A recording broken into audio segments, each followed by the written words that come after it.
it's the podium, the microphone, the camera. It makes me a little nervous. So thank you guys for coming. And I'm going to try and stick to my notes, but anybody who knows me very well knows give it up. Just get a pencil. First of all, I'm Debbie Perry. We came to IHOP back in 2000, my husband and I and our youngest son. We were the famous people who lived in the 1972 travel trailer in the parking lot. So that's our claim to fame.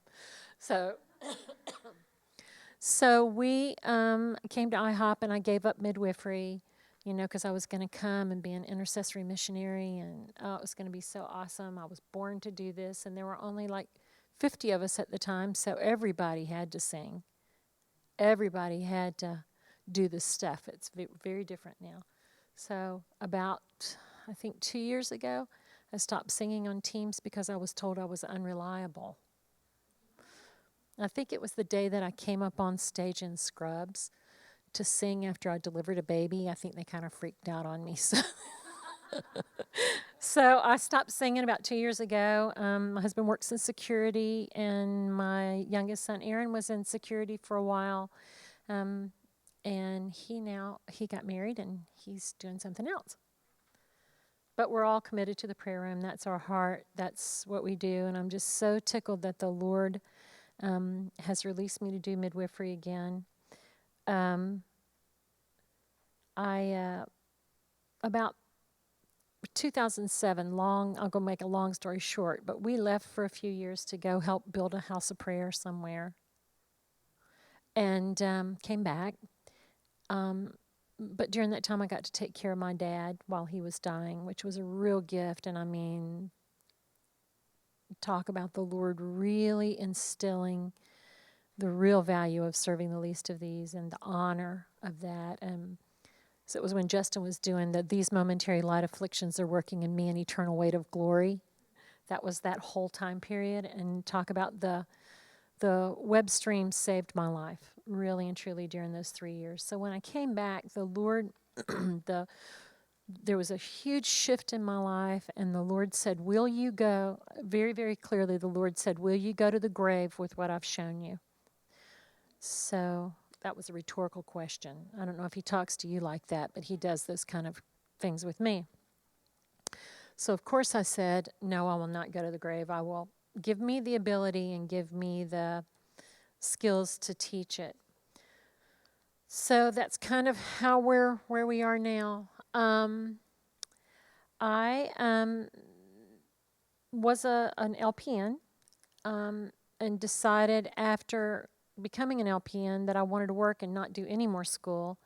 But I loved ICU, and they loved me because I was inexpensive help. So I worked in ICU for 7 years, adult intensive care, for 7 years. And so I look back now at becoming a midwife and having to work independently and think independently. And I think that all those skills came to me.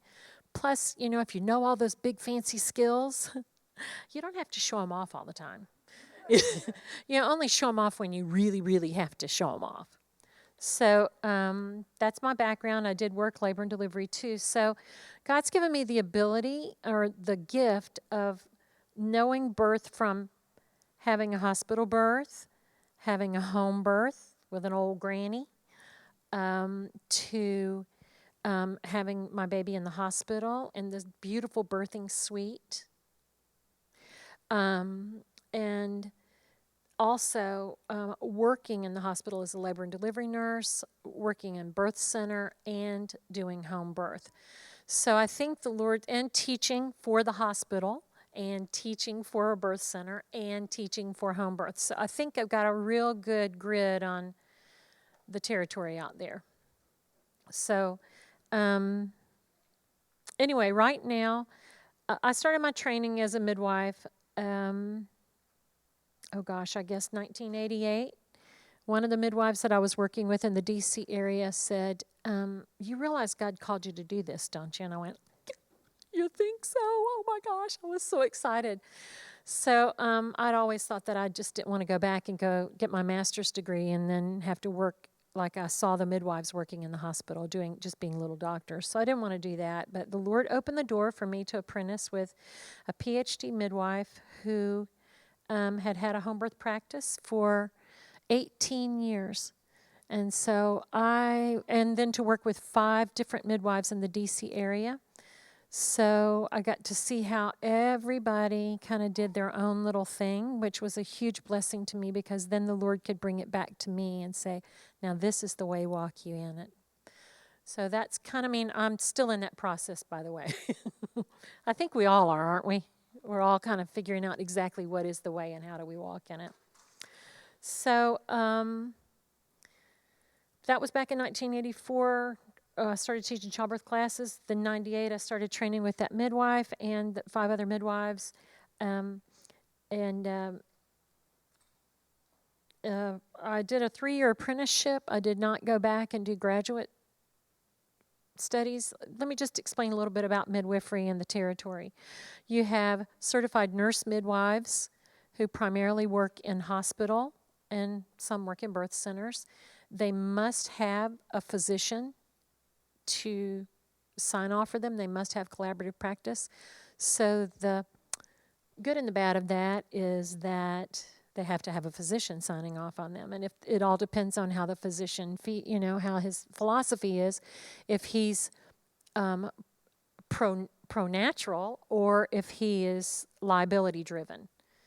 And we'll get into that a little bit more later on. But if he's functioning out of and honestly, let's just tell the truth.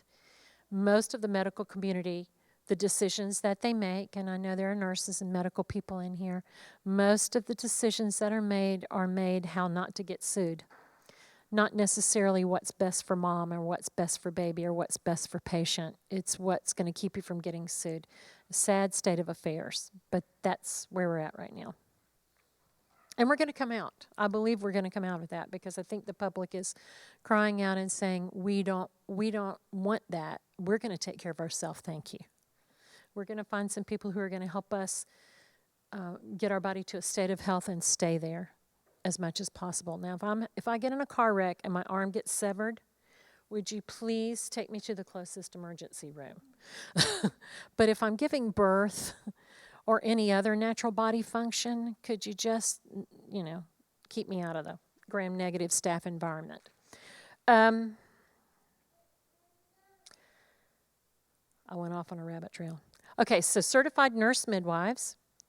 Then there are certified professional midwives, which is what I am. Some certified professional midwives are nurses, some are not. You can be a direct entry. It takes somewhere between 3 and 5 years to finish all of your training. I am a preceptor. I train midwives. I've been training midwives for a long time. I think probably 20 years. So been training midwives for 20 years. And then there are what I think the general public thinks is a midwife. The granny down the road, or what I call, and there are some excellent, wonderful, wonderful midwives that are not certified nurse midwives nor certified professional midwives. Unfortunately, they are illegal in the state of Missouri, and it is a felony. So when you're interviewing people, it would be a really nice thing to know if they're committing a felony or not, just for righteousness' sake. I did practice here for a while, and unfortunately, Ding Dong here did not realize how the law was written. I thought that there was no law written on it. Well, my lawyer friends, fortunately, told me, no, Debbie, that's not all legal. That is called illegal. So I quit practicing midwifery in the state of Missouri. So anyway, and then the Lord opened the door, and I got to practice again. During that time period when I was not practicing, I would doula for people, especially here in the house prayer. I would go with them to the hospital, to my friends who were midwives in hospital, and they would have nice-ish, nice births. Well, the bad thing is it's great in the hospital. I mean, the birth is birth to some degree, but they take your baby to the nursery. and you don't get to keep your baby and all those shots they want to give them and all that crazy stuff. So we'll get there. Right now, I have my own practice. It's Natural Birth KC, and some of the people in the room are my clients, and some of them have been my clients. I also am on staff at a birthing center, a Mother's Love Birth Center. Here, it's in Independence. I was on staff at Mercy and Truth Birth Center, but we closed that birth center, financial reasons. So right now, primarily what I do is home births. And I do anywhere from about 4 to 7 births a month. I have 3 apprentices, so I'm not up all the time all by myself. Thank you, Jesus. So I do also do a lot of teaching and a lot of training. So I have Prego Group, which is the childbirth education. And if you're pregnant, whether you're my client or not, I encourage you to come to Prego Group. It's for couples, and it's in a conversational format, like the information will be given, but you can all sit around and chew the fat because it's in my den. And it makes it, the truth is what, if you're in this type of a situation, you'll think, oh man, I need to ask that. And then you don't want to interrupt the speaker, so it makes it a little harder for you to have a conversational format. But I think adults learn best by hearing other adults' stories. I think we're storytellers. And so in the Prego Group, you have more freedom to talk, to tell stories. So that's Prego Group, and it meets at my home every other week. Right now, I've got 2 girls that I've trained for 4 years that are leading it. Hallelujah. But I do pop in every once in a while and listen to what's going on, and I actually work with the leaders in curriculum development. We also have breastfeeding support group. I don't know how many of you guys have ever seen the Kansas City Breastfeeding Support Group Facebook page. 1 person. We started that, and I thought, well, this is nice. This will be a great way for people to find out about the classes and stuff.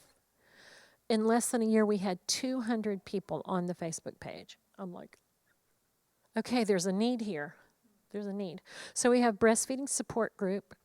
Yeah, breastfeeding support group. And then I have a leaders group and yada, yada, yada, yada. So also, like I said, I have apprentices. And I founded, typically midwives, God bless them, have problems with unity. So I founded a group called Kansas City Midwives Association, and we now have about 16 midwives that meet monthly and peer review each other. And it's really grown into a wonderful, wonderful circle of midwives, so that if I'm at a birth and I'm going, okay, I need a second opinion here, I can call. There's 16 other people I can call and say, hey, what do you think? Or if I've been up at 3 nights, and I'm going, I am too exhausted. I cannot be up another night. It's not safe. Will you come help me? And so it's not just me that's doing that. There are 16 other midwives that are doing it. So it's a really glorious thing, and it's an awesome thing for me to be able to, actually, there are believers and unbelievers, and to be able to have an opportunity to function in a righteous manner and to stand up and go, no, we will not discuss someone who's not in the room. I'm sorry, that's not righteous. And so it gives an opportunity to function in a righteous manner in that context. Right now, I do have 2 physicians that approached me. Remember how I said the certified nurse midwife has to have a physician? Certified professional midwife does not have to have a physician. But I'm, being the spoiled brat that I am, the Lord spoils me rotten. I have 2 wonderful physicians who contacted me and asked me, said, if you need help, let me know. So there is that. So I want to kind of get into my philosophy of birth and kind of the part that I feel like that the Lord asked me in 2007 would I stand up and share this? And like with all revelation, it's my revelation. And I understand that it's a multifaceted thing. It's a diamond, right? When the Lord gives you a revelation about something, you've got your perspective, and all you see is that perspective. But understand that other people may see it differently than you do, and that's okay. So whenever I say what I say, I love for people to go, yeah, but, because, like Mike says about his eschatology, ask questions. I don't know if y'all still doing E12s, but that's what the whole point is. No, ask me. If you think, challenge me on it. If you think that, and that's not a challenge me on it, it's challenge me, because that's how we think, oh my gosh, I didn't think about that. So that's kind of as I'm talking tonight, jot down little questions. If you go, yeah, but my cousin Susie, that's the ones that I always get. My cousin Susie had a home birth, and So all I can tell you about is what I do, how I practice.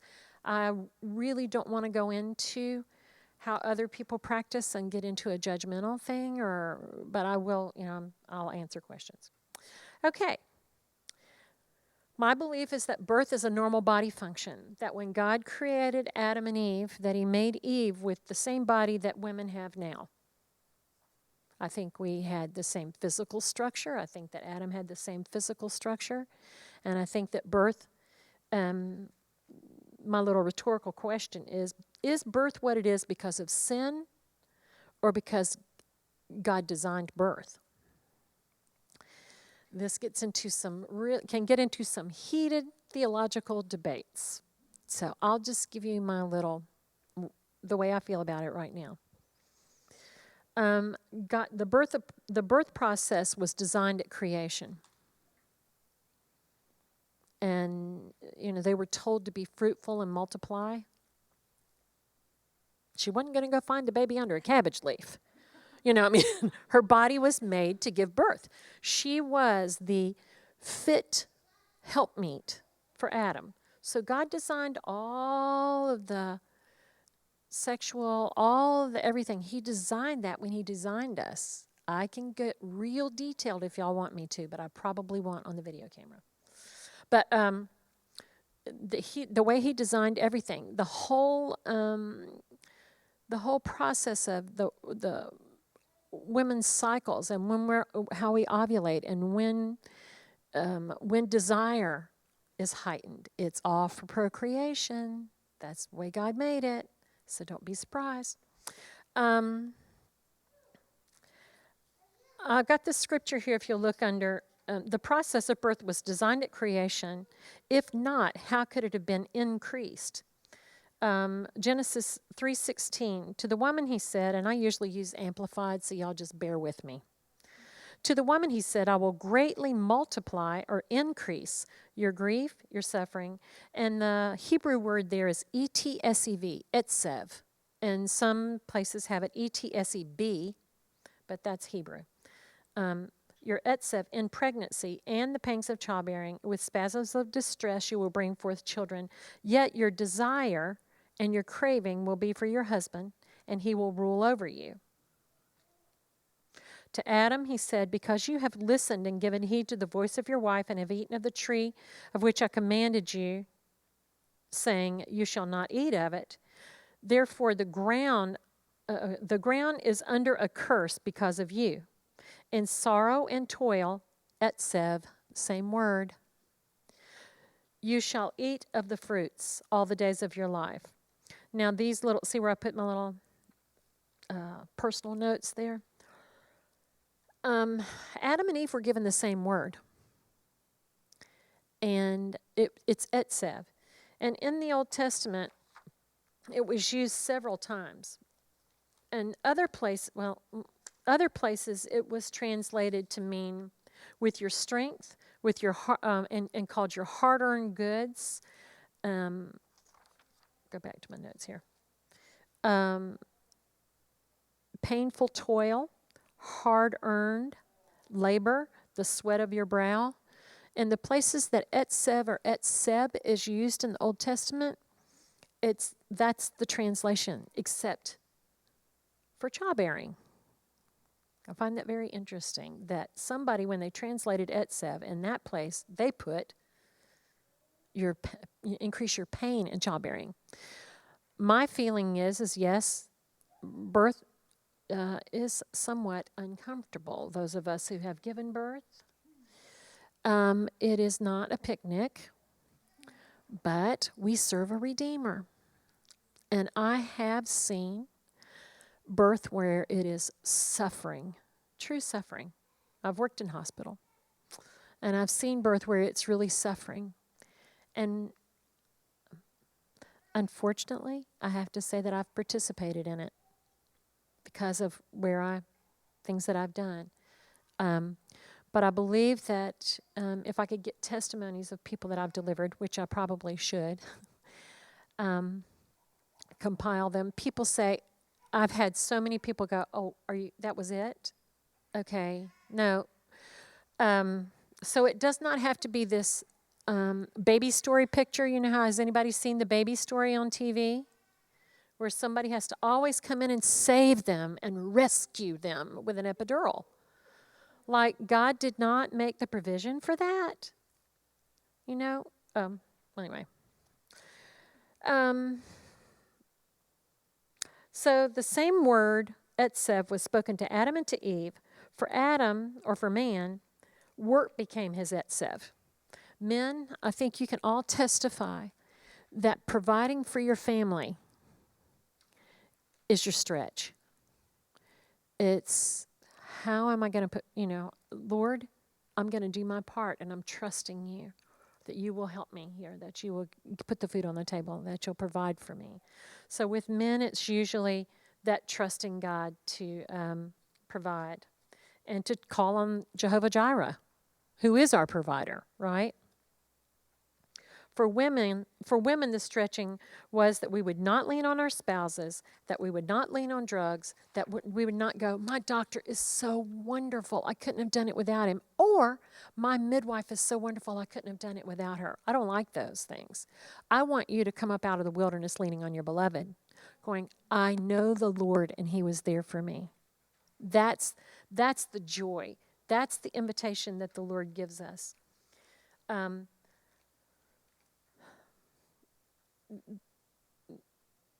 I got my notes messed up here, but let me just go ahead and go off on that because I got some unction on it. All of life is, come to me, all you that are heavy laden. Come to me, and I will give you rest.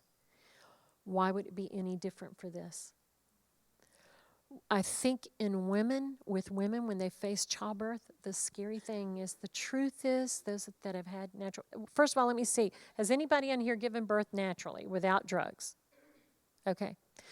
You do come to the point where you're going, is there a plan B?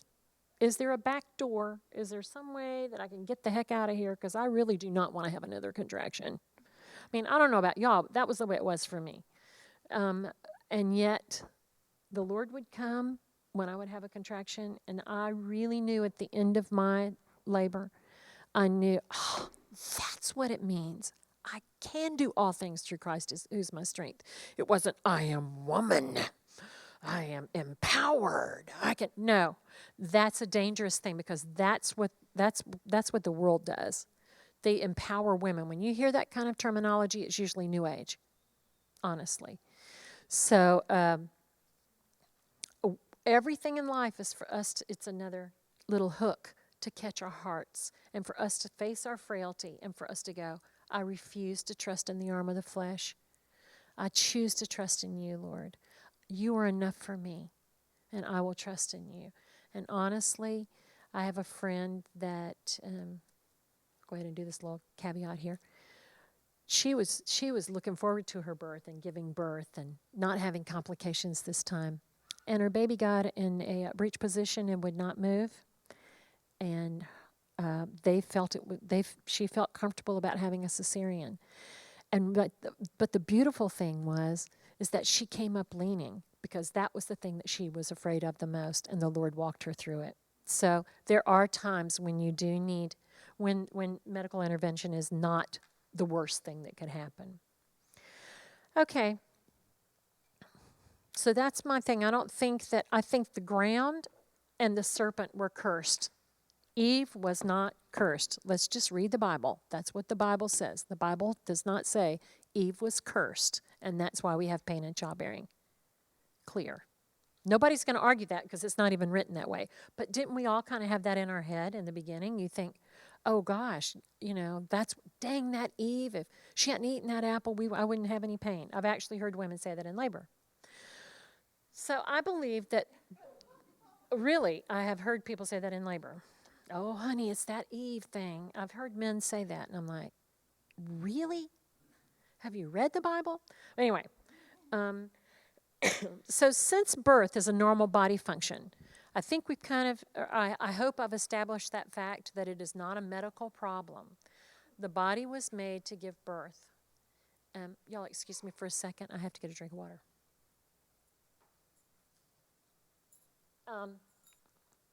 God made provision when he formed our bodies. A woman's pelvis is different than a man. Do you ever wonder how or what are those guys that go and find the bones, huh? Forensics. How they can tell if it's a woman or a man by looking at the bones is because of the pelvis.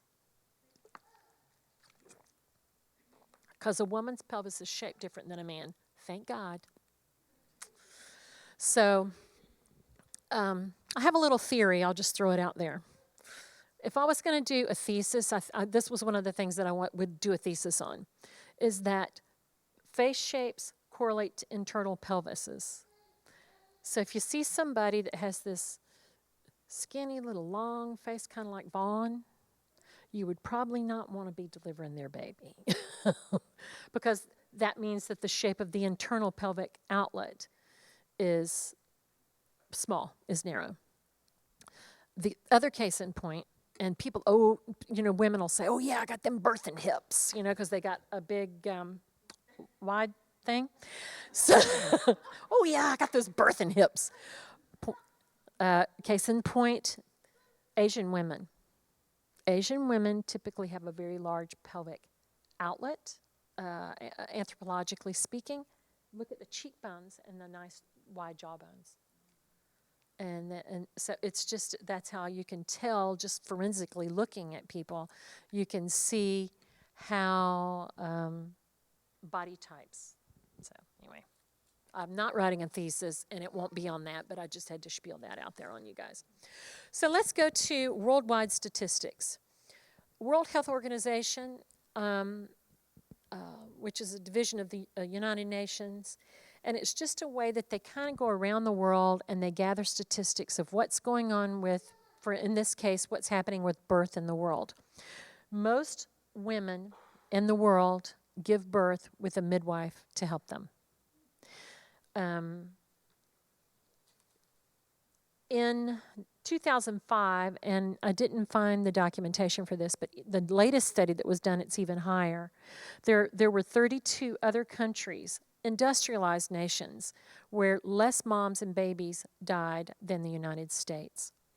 The country that had the least amount of mothers and babies dying or being injured, the morbidity and mortality rate was the lowest, was in the Netherlands, where you have to be really bad off. They won't even let you go to the hospital to have a baby because you stay home with a midwife unless you're got something really, really, really wrong. So most places in the world, midwives catch babies, and now I think it's 42 nations was the last one. Don't quote me on that because I couldn't. The person who was helping me with the notes would not let me put anything on here that I could not document with a research paper. So the latest one was, I think there were 42 other countries where it was safer to give birth in the United States. We pay more for OB care and birth than any nation in the world. What are we doing? Why? Why is that the case? And World Health Organization has looked at it and gone, something's not right. Insurance companies are looking at it and going, something's not right here. We're putting out too much money. The government is looking at it and going, why are we having 40-something% above 40% cesarean rate, when in 1975 it was 5% cesarean rate. 5% of the women were having cesareans back in 1975. And now it's some places it's 40 and 50%. Some hospitals in this community, in our community, are 40 and 50% cesarean rates. Lots of reasons. Number one, I would think, is liability, and because you're not going to get sued if you cut somebody open, because they're going to think we did everything we could. Well, snowball. Got off track. Okay. So the truth is that World Health Organization plus other places say, and my heart believes, and my statistics prove, that 90 to 95% of all women will give birth just fine without intervention. It's the intervention that's causing the intervention. It's the saying, oh, honey, I know you're miserable. We'll just induce you next week. Not only is that showing now that that's causing at really high cesarean rates, it's also causing really high complications with babies. The interesting way that the United States gathers data as opposed to other countries around the world is the United States says, oh, well, if everybody's okay at 3 days, we're going to say that's not, if there's a death or a morbidity after 3 days, we're not going to connect that to the birth. So the statistics are probably even higher than that. That when God makes something, when you start monkeying with it, you're going to cause problems. And so I'm not opposed to if someone really judiciously needs, I mean, obviously I wouldn't have doctors that help me if I didn't need them. But my statistics in my practice are that about 95% of the women give birth just fine at home. Babies stay home. The other 5% have to go in for multiple different reasons, and y'all can ask me that, and we can talk about that later. If 95% of all women, if our bodies were made to give birth, right? Our women's bodies were made to give birth, 95% of the women could give birth just fine, is what world studies are showing. Why is it the exact opposite in the hospital, where only 5% of the women are giving birth without Pitocin, epidurals, drugs, forceps, vacuum extractors, episiotomies, all this stuff? Why is it the exact opposite in our hospitals? Lots of things drive that. Liability, but it's a big money-making machine. Midwives have been around since Genesis, okay? I mean, there are accounts of midwives. Everybody knows the famous account in Exodus where the midwives lied. Because I know they didn't miss all the births of the Hebrew women. But in Exodus, it says the midwives feared God and did not kill the baby boys like Pharaoh told them to do. Y'all familiar with the story when the children? Okay. And they said, you know, the Hebrew women are lively. They don't give birth like the Egyptian women. They're not like the Egyptian women. Do you know what the big in hieroglyphics and in archaeological finds, what they found? The Hebrew women gave birth upright. The Egyptian women laid down to give birth. Isn't that fascinating? So how do we put women in the United States? We lay them in a bed and don't get up. Because if you fall, see, we could get sued. So you have to stay in the bed and put that monitor on, because I need to go sit out here at the station and watch 3 people in labor because our staffing is short. You ever wonder why people get induced they don't get induced on the weekends, they only get induced Monday, Tuesday, Wednesday, Thursday? Because the hospital staffing is short on Friday, Saturday, Sunday. So they want to, let's get them in there and get these babies delivered. And yeah, well, anyway. I don't mean, look, I know both sides of the fence, but I am biased, so I admit that. I'm sorry. So, I wanted to put this little part in here too. Um, with the facts at hand, toil versus suffering. I think that some people look at what I do and, first of all, think that what happens to people in the hospital is what I'm doing to people at home. And nothing could be farther from the truth. That is not the way we do birth. Okay. Women should be up moving. If a baby is making its way through the bones, I should have brought my pelvis and my baby, but whatever. If the baby is making its way through the bones, the baby is actually an active partner. People think of the baby as just kind of this blob that all of a sudden we squirt it out and all of a sudden it becomes a person. But it's actually a person in there. And the baby is actually trying to figure out, how do I get my head? That is not comfortable. Oh, okay, that feels really good. So I'm just going to sit here. If anybody who's been pregnant remembers that last week or so when that baby drops and you can breathe again and you can eat again and you're not up all night long with heartburn because the baby's up here. So when the baby's head gets in that position, it usually stays there. I'm playing this to you because I know you know.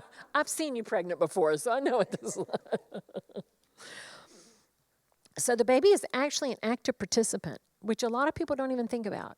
And if mom is still, if mom's in bed, okay, laying in bed with the monitors and all that, then how can the baby maneuver? It's hard because when you lay down, the pelvis actually compresses. Your pelvis is mobile. And in pregnancy, during the last part of pregnancy, there's a hormone released called relaxin. Nice name, huh? It's relaxin. And so all the ligaments get kind of loosened up so that the pelvis can open up and let the baby out. He didn't forget anything. I just think it's fascinating. So the baby decides, oh, wait a minute, my head fits better down here. Oh, it fits better like this most of the time.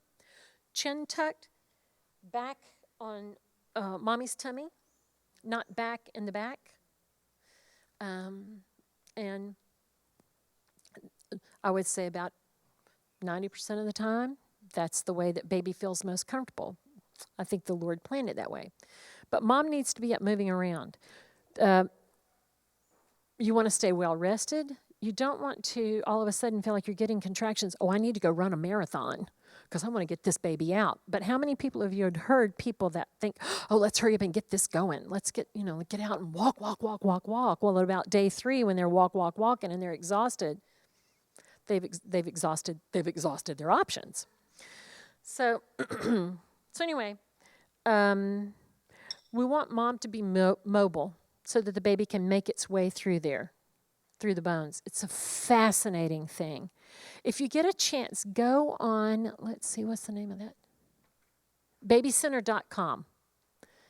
I think that's the website. Does anybody know what I'm talking about? It's babycenter.com, and it actually has an animated little short film of the baby doing that. Getting the cardinal movements is what in school we're taught, the cardinal movements. Baby making its way through the bones. When you lay the mom down, baby has a hard time moving. When you break her water, which is the first thing they do because to speed it up, then that baby kind of gets lodged. It loses its buoyancy. So you've got mom laying in the bed, her water breaks, she's on the monitor, and every time she moves, the monitor moves, so the nurse has to come in and get the monitor back on the baby. So they want you still. I'm sorry, it's the truth. I've done it. So what mom needs to be doing is up moving around if you have to be in hospital or at home or wherever you are. Get up and move around. Making the way through the bones. The pelvis will give a little bit of here. You get a baby that kind of gets stuck like, we call that asynclitism. I like that word. So what we do is we get mom and we'll tell her to walk up 2 steps at a time and things like that to help that baby move into a better position.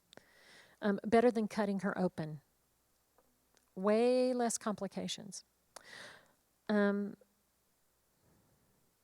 what I do want to talk a little bit about is that there are, remember I said in my practice there's 3 to 5% of the women that do need medical help. First of all, I think that's one of the skills of a midwife is not just knowing all the little cute little things to do to keep you moving and educate you and all that, but to recognize when you, okay, like the lunges, the 2 steps at a time. There's a lot of, that's the skill. But really only honestly, about 10% of the time do I have to use my midwifery skill. Birth just happens in healthy women. But she wanted me to bring this up. My friend wanted me to bring this up, that people perceive birth as suffering. Okay? And even in our community, people view birth as suffering. And why would anybody want to suffer when you could go get an epidural? There's a difference in working for something and feeling partnering with the Lord in the process. Do you know what I'm saying? I'm trying to think of the analogy, honestly. Because I always do the analogy with the husband. His stretch of going, okay, let's put it this way. You're on staff and you're $15 short, okay, every month. So what is the first thing you want to do? Dang it, I'll just go wash somebody's car and get the money. Instead of saying, okay, Father, you are my provider. I'm going to ask you first. Will you provide for me? You called yourself Jehovah Jireh. I didn't name you that. You named yourself that. So I trust in your provision. With women, it's the same thing. Test him. Try him. He will be there for you. In my own life, I know I had the typical kind of hospital birth the first time. Stereotypical first birth. Drugs, the whole 9 yards. Well, I really kind of kept thinking, when is it going to get bad? But they didn't ask me. They just said, "Oh my gosh, you're ready to have the baby. So, bend over. You got to get this needle you got to get this shot in your back." And I'm like, "Really?" Because I'm really thinking this. And how your mother. I don't know if anybody else's mother said this to them, but my mother said to me, "After all I went through to bring you into this world, and this is the way you treat me." So I was kind of waiting for that, and I wasn't really feeling it yet. I was thinking, well, I'm not really impressed with that so far. I mean, it hurt, but if I just relaxed and breathed in and out of my mouth, I could make it for those 20 seconds or whatever. So, second one, I told you I had it at home with a granny, and but I never perceived it as suffering. It was not suffering. Test the Lord. Ask him, will you come? And when we had our second baby at home, Clayton, my 6'5", my big boy, 9 pounds, 8 ounces. Yes. My first son was 7. My second son was 9 and a half. And just kept coming. He was this big, long fella. So anyway, with him, I think it was a change point in my life, because no longer, I'd been through Bible college, I'd done all, I could preach a sermon, but I knew I could do all things through Christ who's my strength. It's not that Christ is going to make me strong so I can do anything different. I can do all things through Christ who is my strength. He is my strength. And I abdicated my power, the woman power, I abdicated that because I had a long labor and I came to the end of that and I called on the Lord and he came. That's the opportunity that you have. So I do understand that there's a huge difference in suffering. When I talk about surrender in birth, I'm not talking about, yes, just beat me. There's a big difference in self-flagellation and being beaten for Christ. Okay? Y'all got what I'm talking about?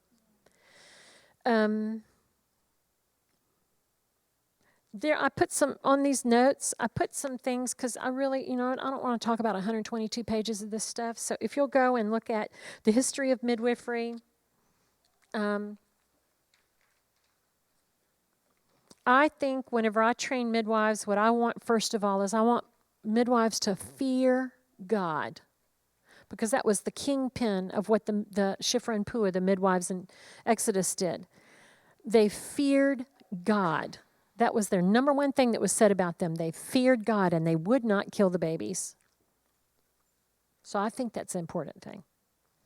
And then they should have a heart to join with the Redeemer to skillfully lead women into waiting on the Lord, trusting in His design and provision, and to support and cover women as they surrender to the Lord.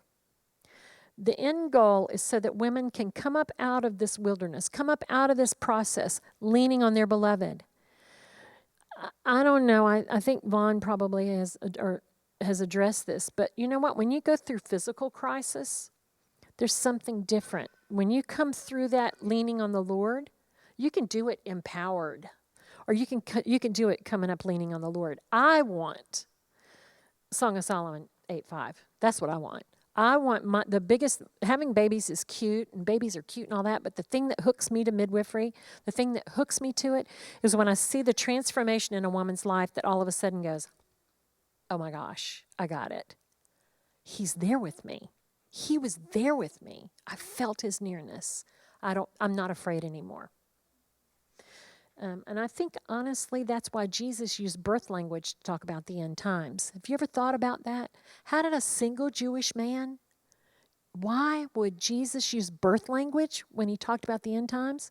Because He did in several places. You know. So that's a whole nother teaching. I won't go there tonight. But I think it's fascinating. Why would He choose that? Why not carpentry? That's what He did.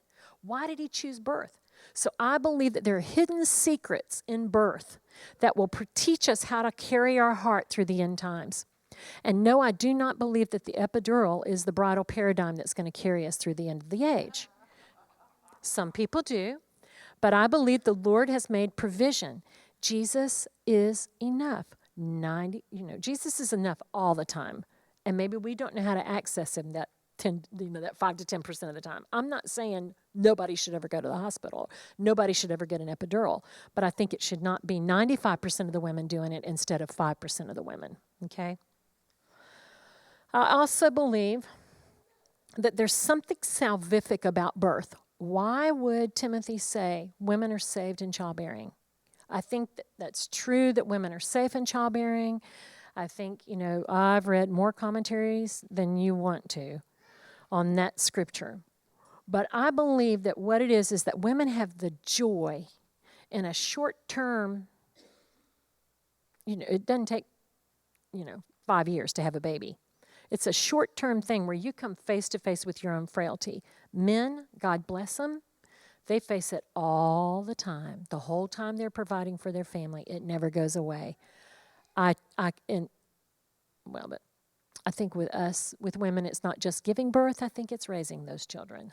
If everything would be as easy as birth, we'd all be all right. But it's raising those 18-year-olds that'll kill you. But anyway, not kill you, but it'll sure make you call on the Lord. I tell people now, I say, you know what? Surrender to the Lord. Call on Him for help. Find that trap door where He will come to you and empower you. Because if you don't now, and learn to surrender and call on the Lord and find Him, because you will when He's 16 and smart mouths you and takes the car and drives off. You're going to be on your face calling out for God. So you got to learn it one way or the other. It's just it's a skill that we as mothers are going to have. So I think for me, going back to my birth with Clayton, it changed my life, completely changed something down deep inside of me. It changed me. I then knew, I found that trap door. That's what I call it. I found the trap door that I could go, that's what He meant. He was there for me. So now I look at the time, and it is 7:55, and I was so worried that I wasn't going to have enough to say. And now I'm getting to the meat, and okay. So let me talk to you a little bit about the way I approach birth. I'm fascinated with, I think in the last 3 years, the Lord has really taken me on this journey of going back to original intent.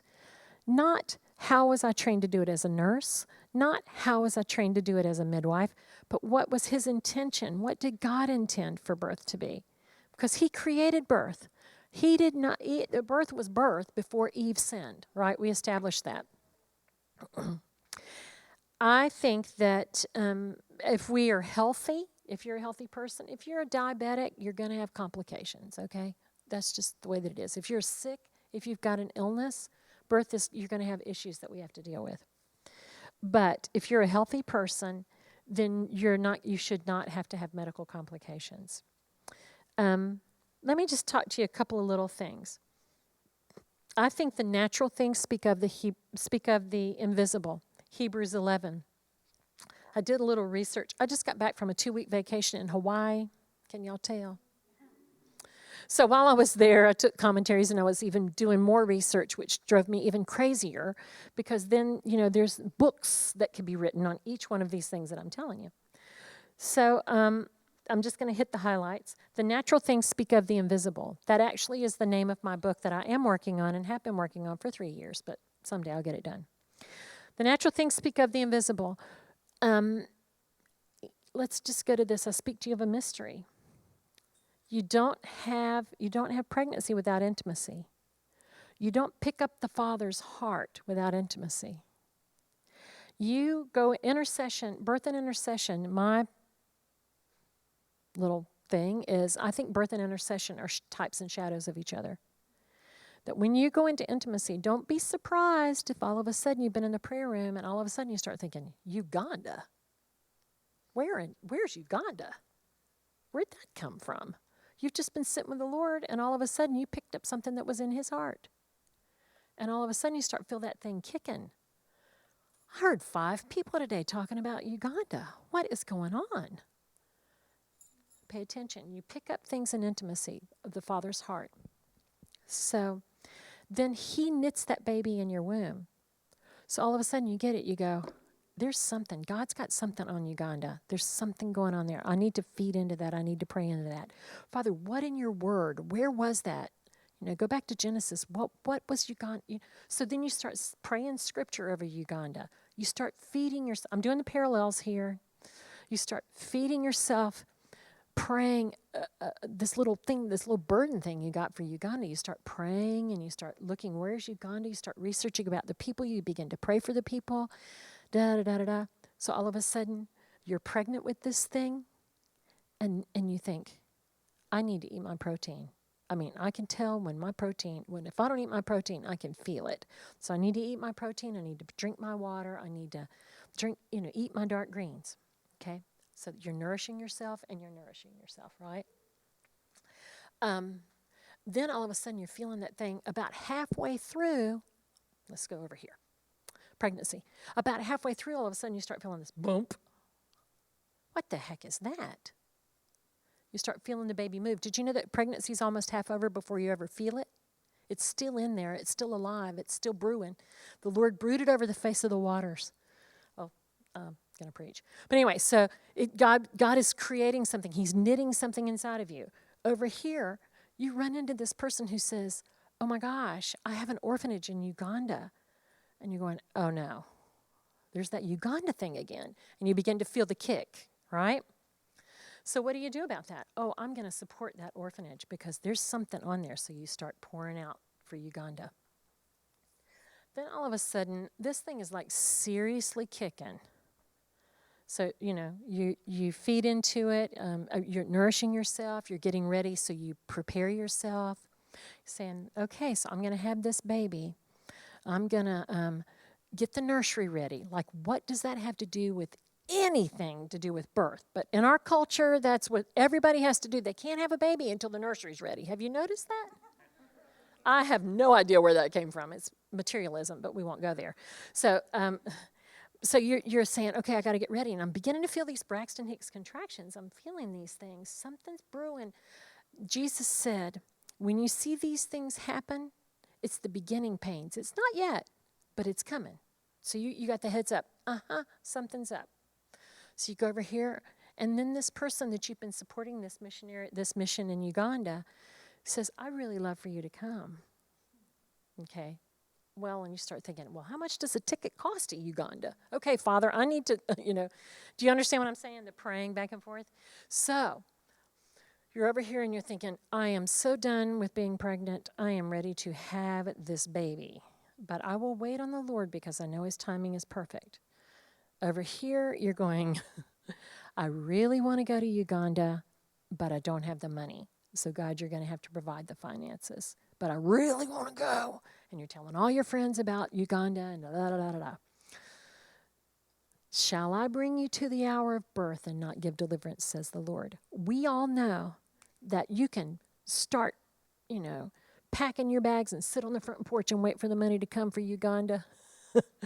And you can come over here and talk to your doctor about inducing you. But when it's time, it's time. When it's time to go into labor, it's best to wait on him, because they're even doing research now that says that the baby is actually the one that signals when the body's supposed to go into labor. The need will signal. You get up and you scream and you yell on the microphone, and hopefully that will make it happen. And you send out all those letters, and it doesn't happen, and you can't get the flight, or you're following the parallels. So when it's time to go, the Lord will do it in a minute. I don't know if y'all have ever had anything like that in your life, coming to IHOP. I think we've all had it. We've all had it. So when the Lord comes, he will bring the baby forth. I would so love to show you guys a video.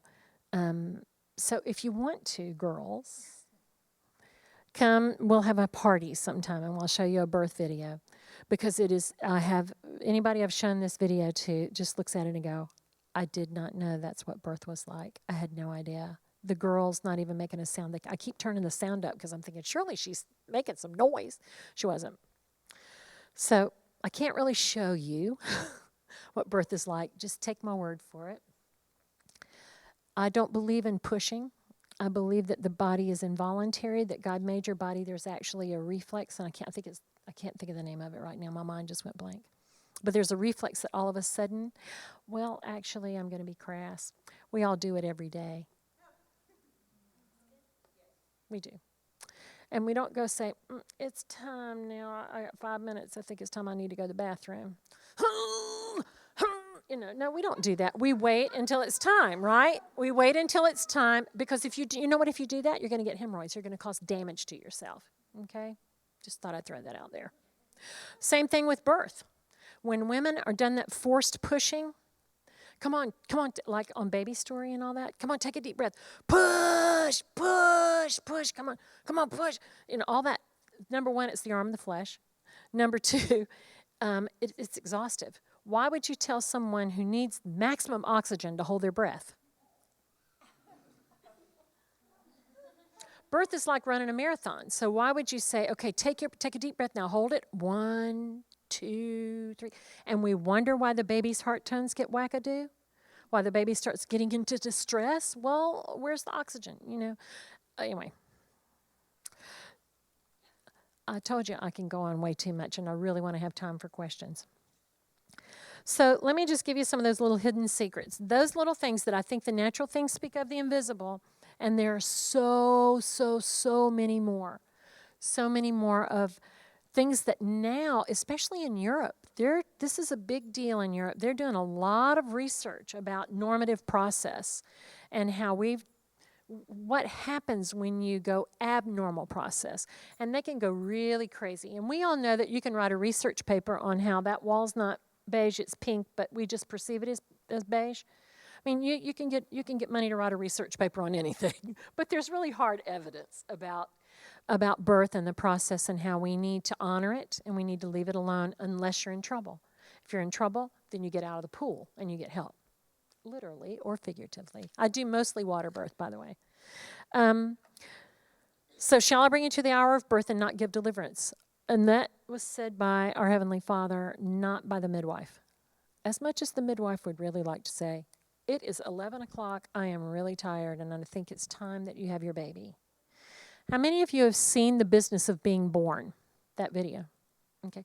If you don't do anything for yourself, single, married, not, pregnant, not, you need to see The Business of Being Born. They did a fabulous job. It's very feminist. It's not Christian. It's very feminist, and it's very empowering women mentality, but you'll get the gist of it. The statistics are the same. The stats are the same. Most emergency cesareans are done at 5 o'clock in the afternoon and 10 o'clock at night. Don't you find that odd? If they were truly emergencies, wouldn't they kind of be around the clock? At 5 o'clock in the afternoon, why would you think that they would be at 5? Or it's not really shift change, it's doctors like, dang, I got to go home. Because the nurses are there until 7. So they get to recover the patient and then go home. And then 10 o'clock at night, same thing. Dang, I got to finish, I got to do office hours all day tomorrow. My sweet, sweet doctor does not sleep. He doesn't sleep at all, never does. He's there all the time. So he's not like that, but he also has he probably has the lowest cesarean rate in all of Kansas City. Yeah. So, and he's like, I'll say, thank you so much. Like if I have to take somebody in, thank you so much. You know what would have happened if I'd have taken anybody else? And he goes, oh, it's no big deal. They just come out anyway. And I'm like, really? Because that's not true. With other doctors. So Jesus gave us, I want to go just a little bit, real short, because I'm running out of time. Real short, I want to do the whole Garden of Gethsemane parallel. When Jesus went to the cross, when Jesus was preparing to go to the cross, he goes, okay, guys, something big's fixing to go down. I can't really bring it up. Y'all aren't going to understand this, but we need to pray. So let's go to the Garden of Gethsemane. Come on, guys, let's go pray. They go in there, and Jesus said, now, y'all stay here and pray. I'm going to go up over here and meet with the Father by myself. I'm paraphrasing. Y'all like that? Debbie Perry, paraphrasing. So I'm going to go up here with the Father. I'm going to go up here with the Father. So what does he do? Scripture tells us that he went up there, and he's going, oh, God, Father, could you let this cup pass from me? Oh, is there any other way? Is there any other way? Oh, God, and he's sweating, and he's going, Father, is there a plan B? Is there a back door? Anybody who's had a baby understands that fully. Where is the back door? I think I want to quit right now. I think I just need a nap. And Jesus said, I'm going to go check on the guys. Let me go check on the guys. So he goes to check on the guys. They're all sound asleep. So he comes face to face with the reality. It's him and the Father. It's me and you alone, God. It's me and you alone. I'm the Misty song. Here it's you and me alone, God. Y'all know that song? So he goes back to that place alone with the Father, and he says, Father, is there any way? Is there any other way to do this? Nevertheless, Father, I surrender myself to your will. I'm paraphrasing. Not your will, but mine. Not I jokingly say, not your will, but mine be done. So many times that I'm saying, not my will, but yours be done. I love I think it's Isaiah. He trusted in God that he'd deliver him.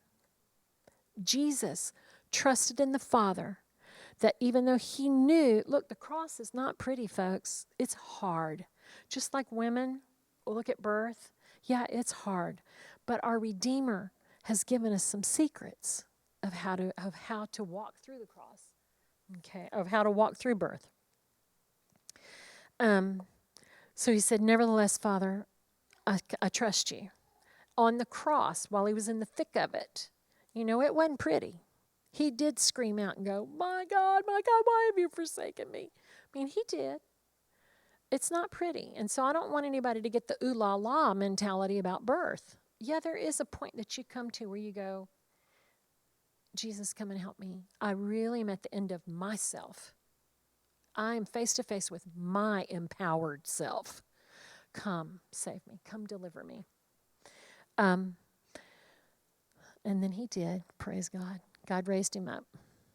But what the key was, Jesus said, in Hebrews it says of Jesus, that it was the joy that set before him.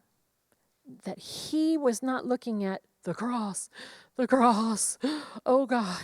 Because that's what he was doing in the Garden of Gethsemane, going, oh, man, I don't want to do this, which is what I think women are doing in labor. Oh, man, I don't want to do this. But what do? We choose to set our focus on the joy that's set before us, because I believe that when Jesus was on the cross, he was seeing me.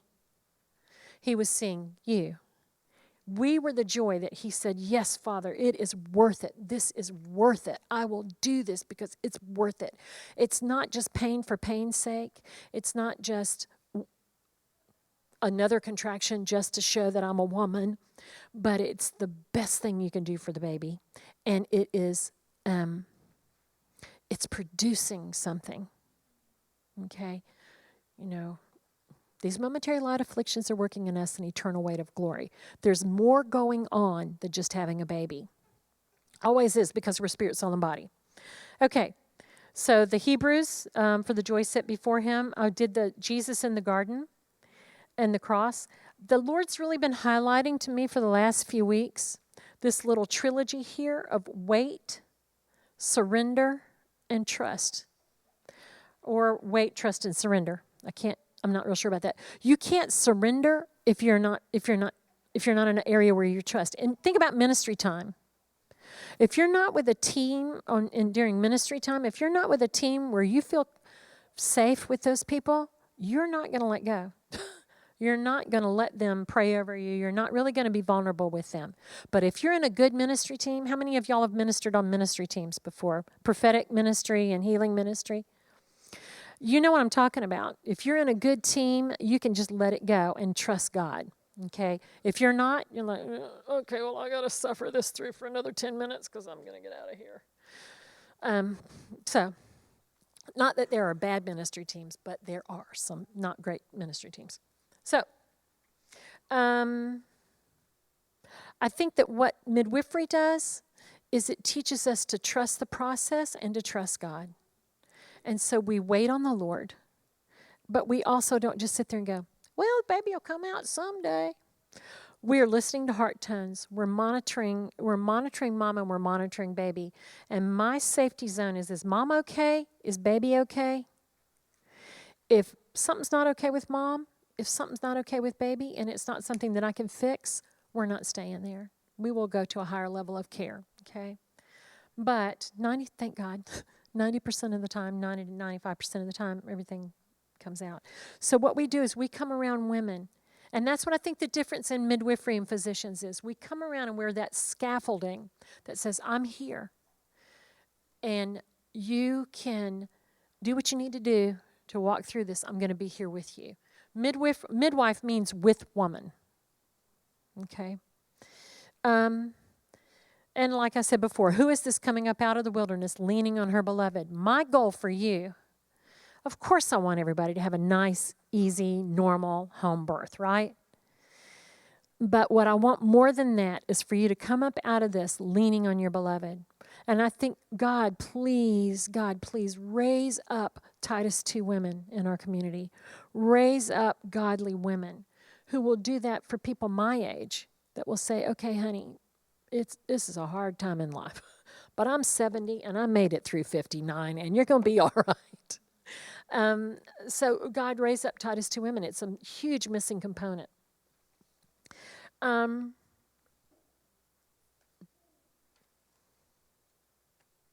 Did not get into what I wanted to get into, but I want to leave time for questions. Real quick, I'm going to go through this thing.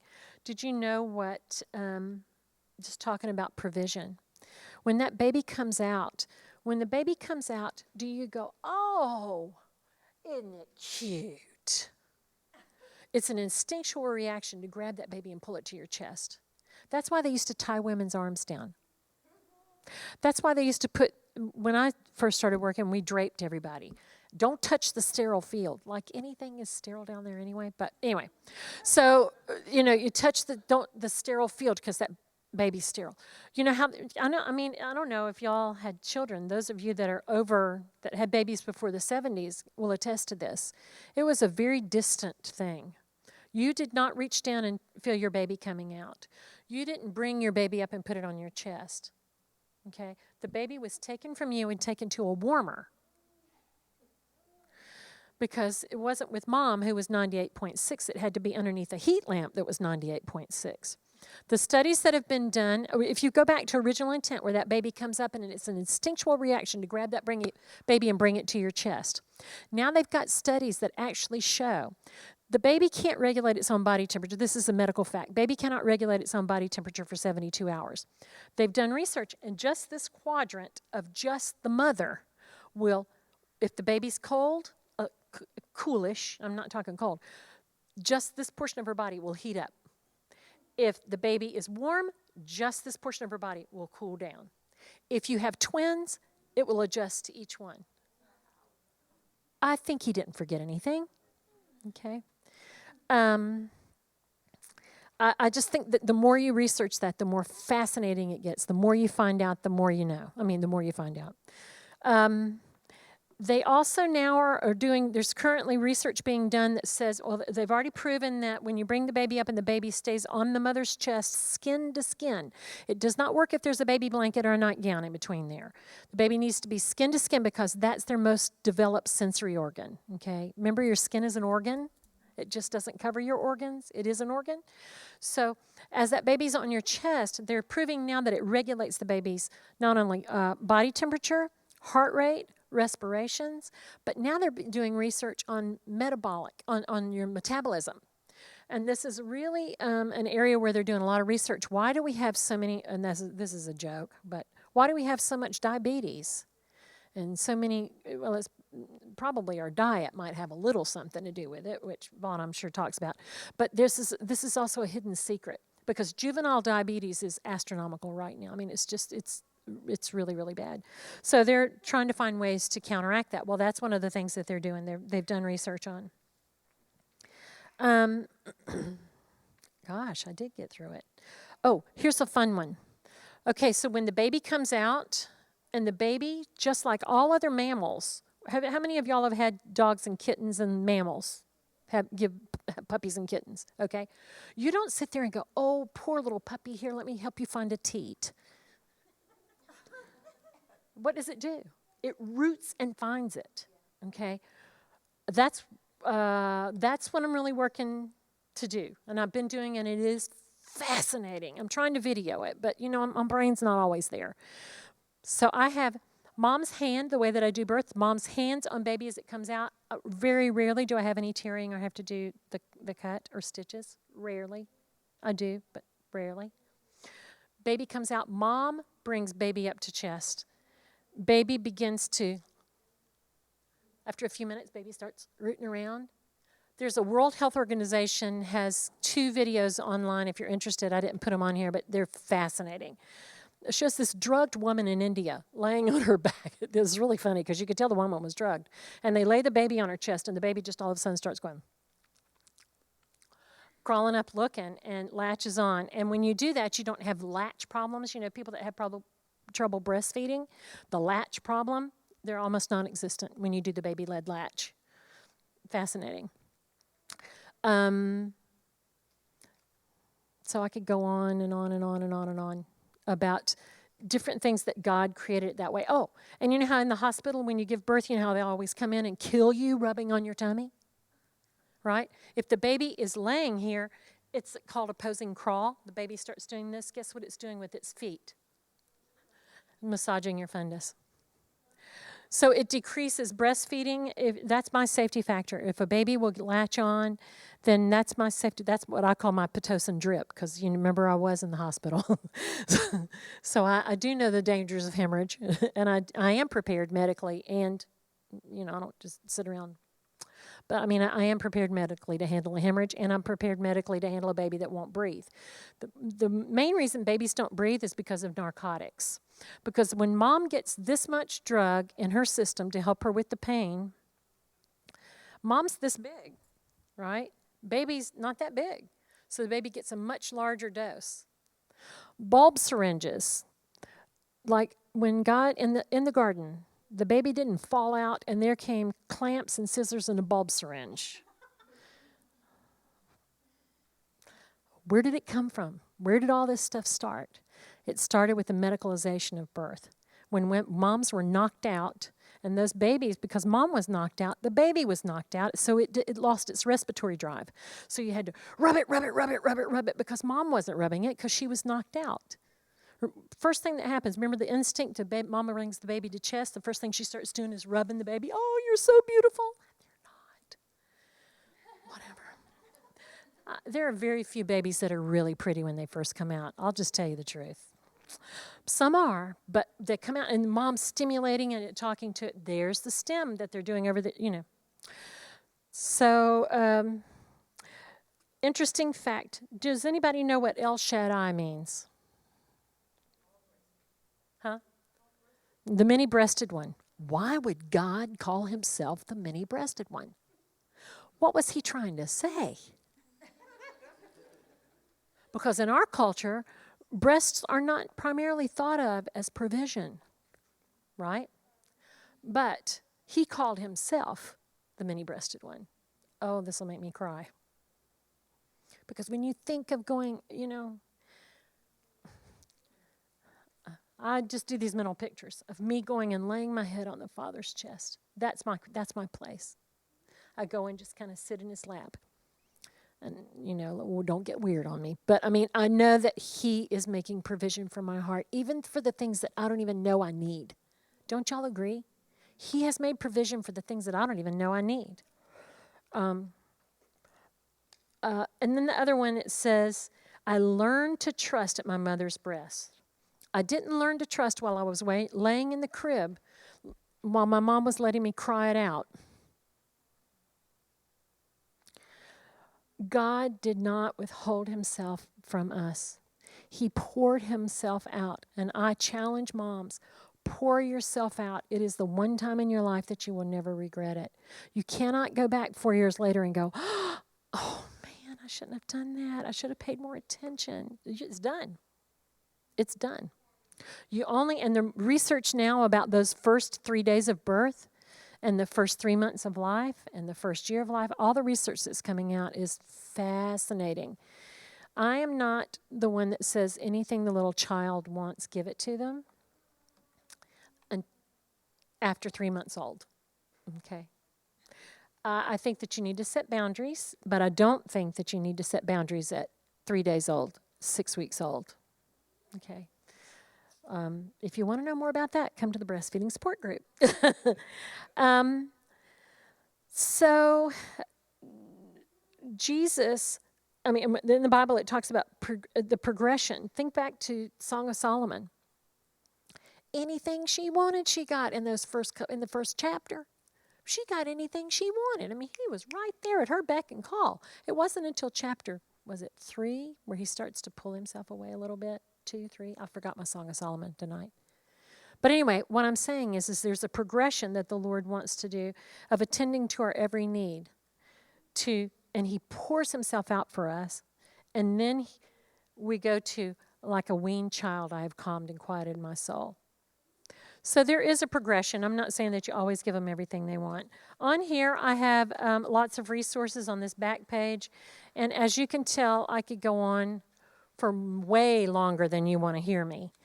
That's the reason why Prego Group is 2 hours long, twice a month. Because it's endless. So I really want to encourage y'all. We do take donation, but if you know of somebody that's pregnant, I'm going to do question. Oh, you're going to do the question and answer. But if you know of someone that's pregnant and say, it's real hard to get people to pay for childbirth education these days. So we do it on a donation basis. Like some nights the girls make $3. Covered the snacks. I don't care. My thing is I want the information to go out. If you know of people, number one, if you know of people that have a call for midwifery on their life or are interested, talk to me. Number two, if you are interested and you want to learn more about the birth process, let me know. If you're pregnant and you want to talk to me, I do free interviews. I am so full right now. But, and if you're interested in, if you feel like you want to know more about it, or if you've got some insight, I want to know what the Lord's shown you. Because I don't think he's only talking to me. I think he's talking to all of us. And I think we just have to fine-tune our dial. Thank you. Thank you for not falling asleep on me. Thank you. Thank you so much, Debbie. You're welcome. Wasn't that great? Okay, question time. Can I say that if somebody has a question, there's probably 5 other people that have the same question and don't have the guts to ask it? I know you do interviews, but I've spoke with you before, and I never thought that I would ever have natural birth, ever, ever, ever. But after hearing you talk and watching the film that you recommended, I did watch it. I've been rethinking. However, with my second child, I faced complications. Probably thinking a lot of it had to do with being in the hospital, but I labored for 16 hours. I had to have an emergency C-section. My daughter was 10 pounds. And so my desire now is I just turned 20 weeks and I want to have a natural birth, but I haven't even thought of having a home birth because I've had a cesarean. What is the likelihood of being able to go back to a VBAC, and then what is the closest I can get to having a natural birth with that, with knowing I'm already like 9 months pregnant and I'm only 20 weeks. So Wait a minute. You're what I'm 9 months saying pregnant and is, you're 20 weeks? compared to how big I was at 20 weeks with her, I've Oh, the old muscles just aren't what they used to be. I'm sorry. yeah, and so I'm just wondering, is it possible? Yes, very much so. Especially you. American College of Obstetrics and Gynecology published a statement, and the National Institute for Health did some major research on this about 3 years ago and published a study. So I would look at the NIH study, and the ACOG published a statement. ACOG, said all women who have had previous cesareans should be given the opportunity, even 2 cesareans, should be given the opportunity to have a natural birth. The problem with that in a litigious environment where you're going to get lawsuits if anything doesn't happen right, and where they put you in a bed and all those crazy things that they do to you that lessen your chances of having a natural birth, and a vaginal birth. Your odds of having one in hospital would be low. I feel that because you've already had a baby before you had a cesarean, you're a perfect candidate. I built my practice for a long, long, long time doing VBACs back in the day. Because my backup doctor would refer his patients to me because he said, my hands are so tight in the hospital. If they need to be in here, you'll bring them in, trust me. I have not had, I think I've had one. Yeah, there are bad outcomes. But I think where I saw, because I'm old, and so I worked in labor and delivery when they first started doing them. Nobody had drugs. Nobody was induced. Everybody went natural because your number one complication is extreme pain on a bored hard uterus. So if you're drugged, and that is what the drugs do to you. So now they just flippantly deal with them, and I think that's why the complication rate has increased with VBACs. So ACOG says yes. I say yes. National Institute for Health says yes. I don't think, but with the understanding that you would be, in my opinion, I would treat you more like a first birth. Watch you like a hawk. And with that, you have to understand not just anybody can have home birth. You have to be healthy. You have to eat right. You have to exercise. You have to drink your water. You have to not have gestational diabetes, which is a diet problem. So you really have to be serious about it. You have to be committed. Your husband has to be on board. I won't do a birth for someone whose husband is not in agreement. I don't care who you are. I'm not doing it. I don't need to step outside of that authority. So, yeah, we'll talk. I think, though, that, we'll talk.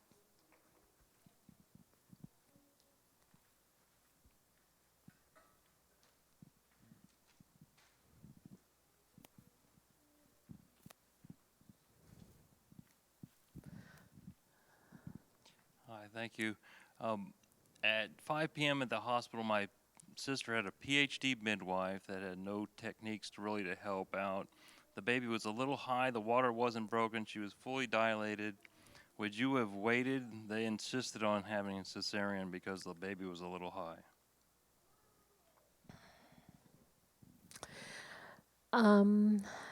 Yes, I would wait. Um, as long as the baby sounded okay. I, back in the day, when I was a young midwife, used to send what they were thinking in that situation is an inadequate pelvis. Okay. But remember, the pelvis is mobile. So I used to do pelvimetry, all that measuring fancy stuff, and I'd send them to my backup doctor, and I'd say, Steve, I want you to look at this at this girl's pelvis. I think she's, got a contracted pelvis or whatever. And he'd call me and he'd go, are you kidding me? Don't do that to her, and don't do that to yourself. The pelvis is mobile. Get her up, move her, and if the baby's going to come out, it'll come out. If it's not, it won't, and then you'll bring her in. Okay, like, well, okay. I mean, I was really blessed with a great doctor. I worked with him for about 13 years, and he was like, "Are you kidding me?" So that would usually be the way we'd start a conversation. He used to pat me on the head and say, "Debbie, you're never going to make it to 50 if you don't calm down," because I tend to, honestly, it's a huge weight to carry this. I mean, it shouldn't be. I should be serving you, and you should be making your decisions. But in our society, people do look to the person who has the most experience. And it's a really hard place to be. So for me, if I have a question, I'm not staying home. And I do have great situations, but it's a hard thing to make other people's decisions for them. I don't think I answered that question probably, but anyway. She had one, Jace. You're a fitness director. You can move faster than that. Come on now. I'm a little slow. There's several addresses, websites, if somebody wants to just get some information from you or maybe even ask if you use volunteers. Which one would you suggest? My website on the bottom is naturalbirthkc.com, and there's a link to contact me. I'll give it. What is the link? Because I get to those sites and Contact I'm me. Okay. Contact. I'm not electronically. Oh, I have gotten so electronic. Now I have to do electronic medical records. The bane of my existence is charting on that computer. Oh, I hate it. Mm-mm. Oh, yay! Good. I would never need your services, hopefully. Good. Awesome. Awesome. Good. Hi, my question is about well women care. Mm-hmm. What is your recommendation for, let's say, teenage girls and then, women who are not pregnant or just after birth? There's the new guidelines are if you're sexually active, then you need to have a pap smear because they want to take a look and see what else you got going on down there. The other thing is if you have a normal pap smear, then you don't need to repeat your pap smear for 3 years. That's the current guidelines. Thank you, Obamacare. But the truth was, honestly, you get paid a lot of money. Okay, so let's just say, honestly, because I worked in a birth center and we were making money like that. Every mom at 12 weeks had to have a pap smear, and I'm like, why? Well, if you do that and you do this charge, then you get paid $300 for the visit instead of $75 for the visit. Truth. It's a lot of money. A lot of money. And you're guaranteed because they're all going to go in the system and they're going to pay their insurance. So their insurance pays for their birth. Or Medicaid's going to pay for it, and everybody goes through. You know what I'm saying? It's the system. It's a billion-dollar industry, multi-billion-dollar industry. So common sense does not come into play. It's money. Yes. I had a question. Do you use or have access to natural, like natural type of medicines or Herbs. things? Yeah, the natural Yes. drugs, I guess. Like I had a midwife before that used like an injection of black cohosh that helped to, supposedly dilate, and like, are there things like that? My premise on that is that herbs are medicine, and you use them like medicine. The truth is that there are some, like, for instance, all my moms at 28 weeks, I asked them to take supplement. I asked them to take, I'm asking them to take vitamins and to drink green smoothies and we really work on diet a lot every time. Right, people? I don't want to point fingers at anybody, but we do talk a lot about diet. But herbs, when you start getting into the blue and black cohosh, and you start getting into the valerian roots, and you start getting into all of those kind of things, they're drugs. And they will have an effect on the baby. And I tend to stay away from them. For hemorrhage, I would use my herbs and quickly use other anti-hemorrhagics. I have to cover myself here. Yeah, I use them just like I would medicine. I don't think that they need to be used flippantly. That's what I was going to say. At 28 weeks, I ask all my moms to take 4,000 milligrams of alfalfa. Because alfalfa, blood clotting is a chain reaction. It's called a cascade. And so alfalfa has like 5 components, the vitamin C, fibrinogen.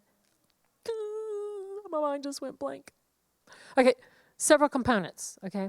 Probably not 5 because I can't think of them right now.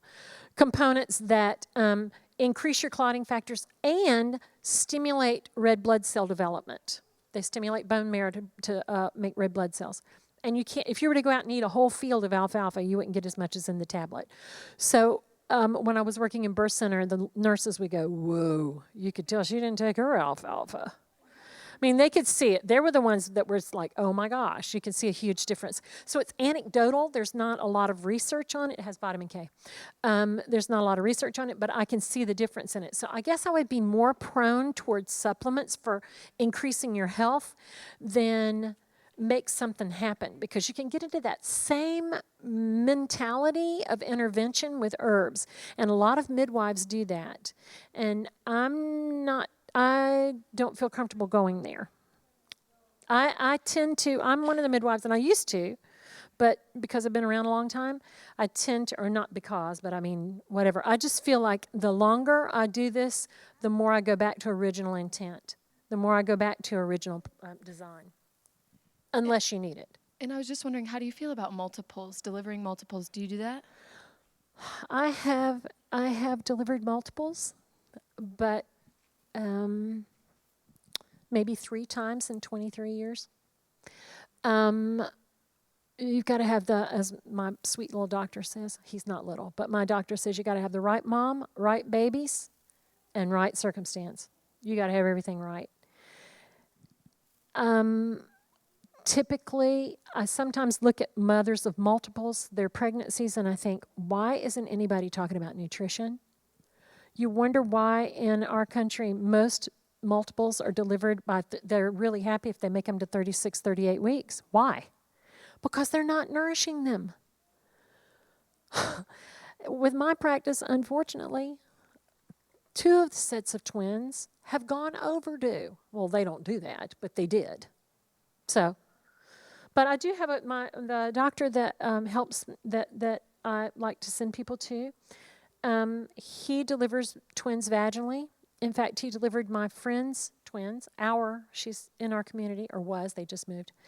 Delivered her twins. They were both boys, and they were both breech, and they both weighed 7 pounds 9 ounces each. And he delivered them vaginally. So but the problem is that because of the litigation that goes behind all that, because if something goes wrong, you're hanging yourself out to dry as a doctor. That's why you have malpractice insurance that costs more than I make a year. So you just got to find that one person who's willing to do it. And anyway. Yes.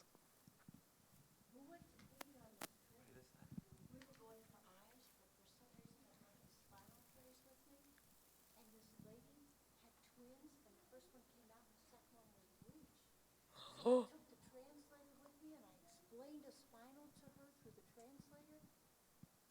And she had this team of ladies that were praying and singing out loud. I mean, you could hear her all over the village, her prayers. Within about 15 minutes, she delivered that baby without explanation. Typically twins do this. If you've got both vertex, you've got both babies head down.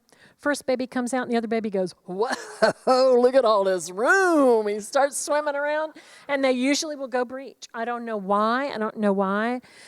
So that is time. There is time for intervention. And well, I wouldn't want that spinal either.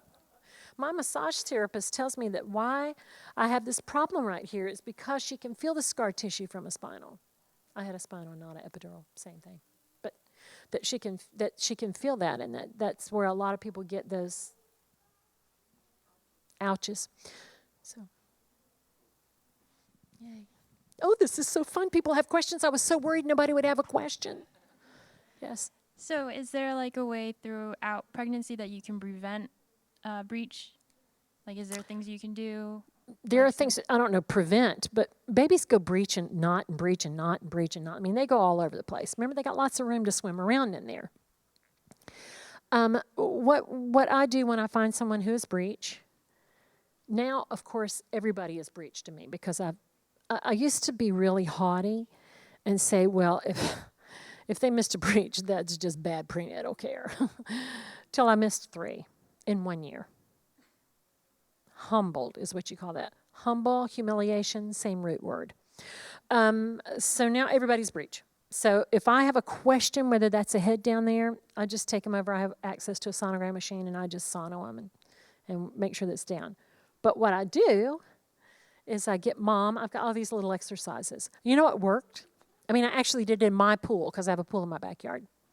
One of our friends, her baby was breech, and she was really close to term. I think she was 38 weeks. And I said, all right, this is what we're going to do. I don't think she'll mind me telling this. It was Rachel Pankey, Nate Pankey's wife. So, Nate and I are not safe people. We're crazy. So I said, okay, Rachel, here's what we're going to do. We're going to turn you upside down, and Nate's going to hold your feet up until you can't breathe, until you need a breath of air, and then we're going to turn you back over.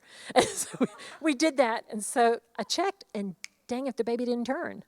I mean, it was Jedediah, and he flipped over.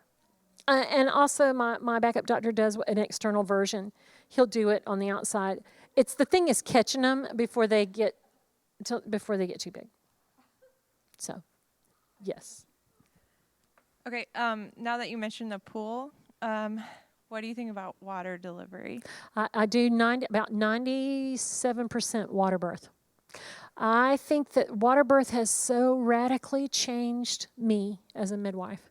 It has been the number one thing that, well, not the number one thing, next to God, but water birth. If I show you land birth and I show you water birth, it's so much better. It's so much better. And it's not the hot tub thing, where you think, oh, I'll get in a hot tub and I'm all relaxed. It's the buoyancy factor. And it's not the mom that makes me want to do water birth. It's what I see in that baby. When mom is, doing all her thing and screaming and hollering, cutting up, she's got massive catecholamine, massive adrenaline, massive catecholamines rushing through her body. So when the baby comes out, the baby is, got all that, and then mom is all shaking. I don't know if you've ever, you've seen this. But I mean, it's all that, the shakes after the birth, and you just keep thinking, no, I'm not cold, I just can't stop shaking. That's that adrenaline overload, and you don't have anything to do with it. So with when the baby's born, this is y'all got to see the video. We got to figure out a way to do it. I got to get somebody to fuzz it. Actually, I have somebody in the video department, or whatever that is. What my husband used to do that stuff. But anyway, in that department, that's going to fuzz it so I can show it publicly, because we would know this person if I was to show the birth, and that's a little awkward because most people don't give birth with clothes on. So we got to figure out a way to fuzz it. But the baby, when the baby comes out, because they don't have those massive amounts of adrenaline, and they've got massive amounts of endorphins, because warm water on the skin and buoyancy factor increases the release of endorphins, which are the So when the baby comes out, the baby's usually, first of all, remember the baby's in water, because why doesn't it drown? What's the baby in when it's in utero? Water. How's it getting oxygen? Umbilical cord. So when the baby comes out, the baby's still attached to the umbilical cord. Baby comes out, and you've usually nobody ever lets them pulse in the hospital. I swear they don't. So the baby comes up, and baby is making an easy transition. It doesn't all of a sudden have to start breathing. It just makes the easy transition because it's continuing to get oxygen through the umbilical cord. So the baby's up here and it's making this nice, smooth transition, and it begins to, begins to look around, and it's breathing. I go back and watch my birth videos, and I've got the clock going, oh my gosh, that was too long. I cannot believe I let her go. Oh my gosh, oh my gosh.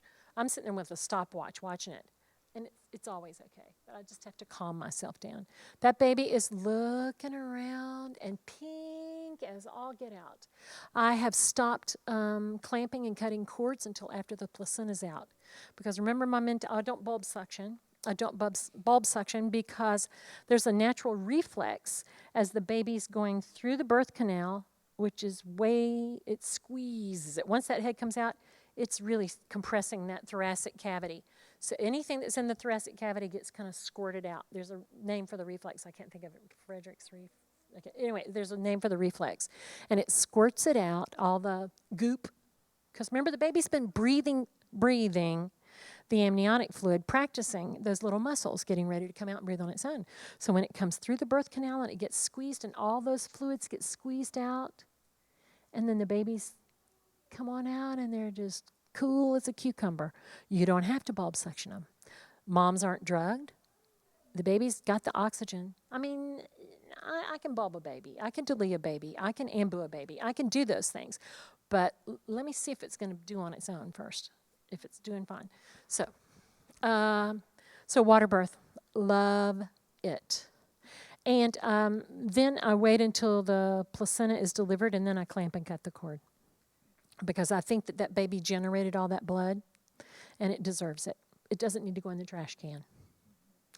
Another thing is, I don't know if y'all know this or not, but that little sperm and that little egg that you can't see, that's so microscopic you can't see, formed a placenta, which is about this big, all the blood cells, all the vessels that carry the blood, all the hormones, all the brain tissue, all the bone tissue, everything in that baby, and the amniotic, which made the amniotic fluid, all that came, the amnion, the chorion, the cord, all of that from 2 cells that you can't see.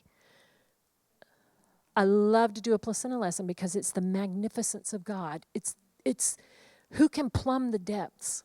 Who can plumb the depths of this God that could do this? That thought all this through.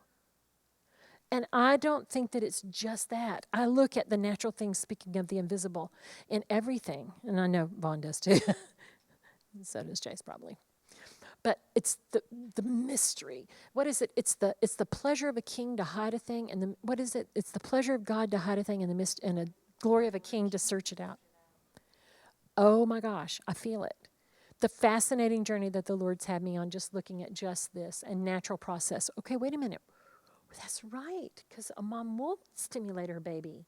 You don't have to put it over in the warmer and start rubbing it. I mean, really and truly, folks, I'm not kidding you. I mean, really, just the logic of it. It's just fascinating. Sorry. I'm 15 minutes over. I'll shut up if you want me to. Did you say you're going to write a book about your understanding? Okay. Let me translate into Chinese for you I when will. it's done. I will. Okay. I will. Okay. Just a question. You mentioned about different ethnic groups. The bone structure is similar to the pelvis. So does that mean that's why Chinese have so many babies? No, I don't think so. I think that may have something else to do with another part of their culture. Do you want to go there? Yeah. And look at this. And I don't want to embarrass anybody, but typically Asian women have no hips. They're just so straight and tiny from the outside. You think, oh, that poor little thing. Baby's never going to pass through there. But it's not the outside pelvis. It's the hidden thing. It's the inside pelvis. So don't ever think, well, I got them big birthing hips. Don't go there, because you may, But I mean, it is. It's not. The outside does not speak of what's on the inside. Oh, come on, that will preach. It will preach. Sorry. Okay, one more. Somebody has a more urgent question. I'm just curious. Curious. Okay. I've heard about umbilical cord, whatever cord that's tied around the baby's neck when it's in the mother's womb. how would you handle that in the natural birth situation? Okay. The other one is that I have never heard of a water birth. You know, I'm kind of old. I haven't been around any. Can you describe that a little bit more? Yeah, I'd love to. We'll have a ladies' night, and we'll watch birth videos. Cord. Well, all babies haven't died from cords being around their neck. You can hear it when you're listening to heart tones. Whenever I say I don't do anything, you know, I had some of my clients say, Debbie, you got to clarify. I mean, you are listening to the heart tones. You are taking blood pressure. You know, you're not just sitting there sleeping, which I do. But I have my assistant taking your blood pressure, and but you can hear when there's a tight cord. The baby will. You can hear that there's a decel. I teach fetal heart tones. Also, to midwives, I teach how to diagnose a monitor strip. But we don't have the little strip thing, so you kind of have to go a little level above and listen to the heart tones and see where does that dip in the baby's heart rate happen in correlation to the contraction. You can hear them, but just remember that normal, it's I would say that cords are around the baby's neck probably, if not 50% of the time, 48% of the time. I mean, it's very, very, very common, very common. Just remember that the cord is like a hose under pressure, and it's very difficult to pinch it off. Unless you've got Pitocin giving you a contraction every 2 to 3 minutes, and they're forceful, hard contractions, and you've got mom laying there and she can't move, that's when you get trouble. And when you say, come on, push, come on, hold it. When you're doing that and you're forcing that baby through there tightly, when you're really forcing that baby through there quickly, they don't have an ability to adjust. If you leave them alone, you will see, oh my gosh, have I seen some cord entanglements? And they come out and they're fine. Because the cord is like a hose under pressure. I actually had a baby on the 22nd of July that had a true knot in the cord. Like there was a knot in the cord, and mom had that baby maybe not even 5 minutes after I got there. I was in the baby dedication line at FCF, praying over some babies. They'd asked me to participate in their baby dedication, so I'm up there doing that. My buzzer goes off and says, get over here now, it's happening. So I jump in the car, fly over to, she lives about 2 blocks from me, get there, and she's having that baby. And she's going, he's coming out. And got him out, and there's the placenta. And the placenta's like this big. Normally they're attached in the center of the placenta. The cord is attached in the center. It's way off over here on the side, and it's got a true knot in it. I look at that and I go, God has his hand on this baby. Because in the natural, yeah. Go back to Drew real quick. Oh, I'll shut up in just a second, but I got to do this. Go back to Jacob and Esau's birth. Talk about birth complications. Okay, you got twins. You got one baby who sticks his hand out, and they tie a red cord around it so he gets the first birth thing, okay? The hand retracts, and the other baby comes out. That's a shoulder presentation. She should have had a cesarean. She would today, I guarantee. And probably would if she was my client, because I would have freaked out. But I'm just saying, I did a little seminar one time, and I should go back and find those notes of birth stories in the Bible. And they're all complications. And I wonder, why in the world did you do that, Lord? Of course, you got a 14-year-old girl giving birth to a primip, which means a first-time mom. You know, the one that gets more complications. Giving birth in a dirty manger. And that's the way the Son of Man chose to come into the earth? Yeah. Without antibiotics. It's a wonder he made it. So anyway, so I'm not being trite, because there are some people who need antibiotics, and I do that. I always have to do all this disclaimer stuff. Do you do this the whole time you're up here? Yeah. I have so enjoyed this. Thank you guys for staying awake and letting me talk. So enjoyed it. And y'all pray for me as I do this, because it is, number one, it's not popular. Number two, it is treacherous. The enemy does not like babies, and the enemy does not want people to trust God. So that's why fear is, the whole environment around birth is saturated in fear. People in the body of Christ feel like they can walk up to you and spew their fear on you when it's birth. How many of you have been pregnant and people think it's perfectly normal? Girl, you better get that epidural. Are you crazy? Why in the world would you want? I mean, it is common practice to spew fear. I challenge you, would you please stop it? Take the authority when you hear someone beginning to spew fear and go, really, that's not God. God has not given us a spirit of fear, but of power, of love, and of a sound mind. Stop it. We have the authority. Mike told me one time, back in the day, he doesn't tell me that anymore. I don't know why. But back in the day, he said, if you see something going on that you don't think's right, you stop it. I give you my authority. You stop it. So I'm giving you my authority. If you hear somebody talking about birth, then stop it. Thank you, guys. Thank you.